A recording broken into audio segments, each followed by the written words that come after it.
I heard it through the door, soft, muffled, but unmistakable. Her voice floated through the cracks, light and careless, as if what she said carried no weight at all. Asterisk. I care about him, but I could never love him like I love my ex. Asterisk. That sentence didn't just end something between us. It obliterated it. I didn't walk in. I didn't ask her to explain. I didn't shout or plead. I just turned, quiet and mechanical, and walked out. My pulse stayed steady. Maybe that was the part of me that died right then. The part that still wanted to believe in her. We met 5 years before that night. She was the kind of beautiful that made you stop mid-sentence, made you blink twice to be sure she was real. I was the kind of man who made promises and kept them. Together, we built a life, brick by brick, memory by memory. A condo with our names on the door. A business born from long nights and shared dreams. Sunday morning coffee runs. Matching passwords.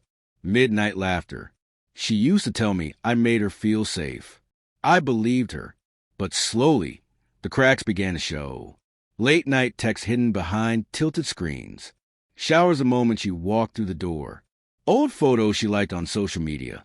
Photos of someone I'd never heard about. "Oh, he's just a friend," she'd say. I was no longer searching for mine.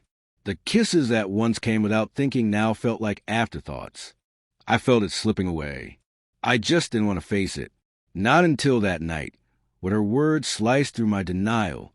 After that, I slept next to her in silence, my mind wide awake, while her breathing stayed even. I didn't cry. I didn't beg.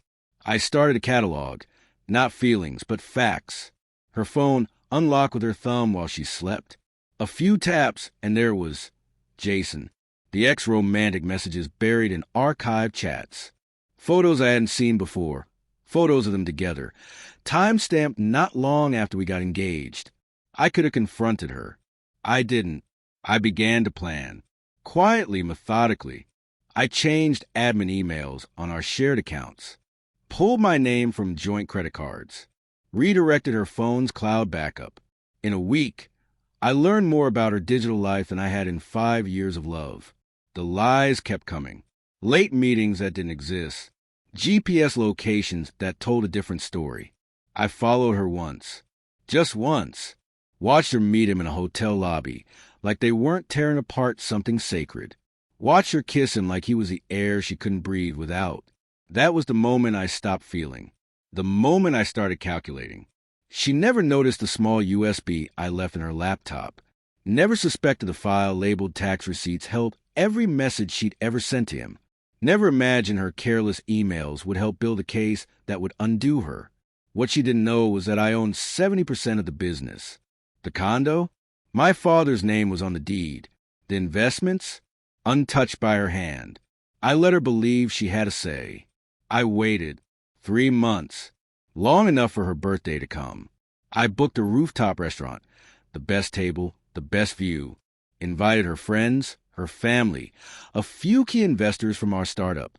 She wore red, that same dress I bought her in Florence. She smiled at me like nothing was broken. Midway through dinner, I stood. I pulled out a small box from my jacket. She gasped. The whole table leaned in. But there was no ring, just a folded piece of paper. Her chat log with Jason. Explicit, cruel, shameless. I watched her face crumble. Asterisk, where did you get this? Asterisk, she whispered. My computer, I said. Flat. Asterisk, you should have logged out. Asterisk, the table fell silent. Her mother went pale. The murmurs began. And then I ended it. Asterisk, I've filed to dissolve our partnership.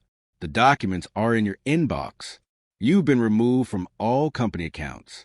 The investors know. I spoke to them this morning. The condo was never yours. Asterisk, she stood to protest. I handed her my phone. A video of her and Jason entering that hotel. Time-stamped. Evidence.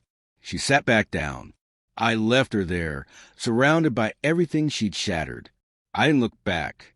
Outside, the sky was deep indigo. And for the first time in months, I felt clean. She texted, called, sent long emails, apologies, excuses, confusion. Said I blindsided her. but she'd made me the fool in whispers and shadows.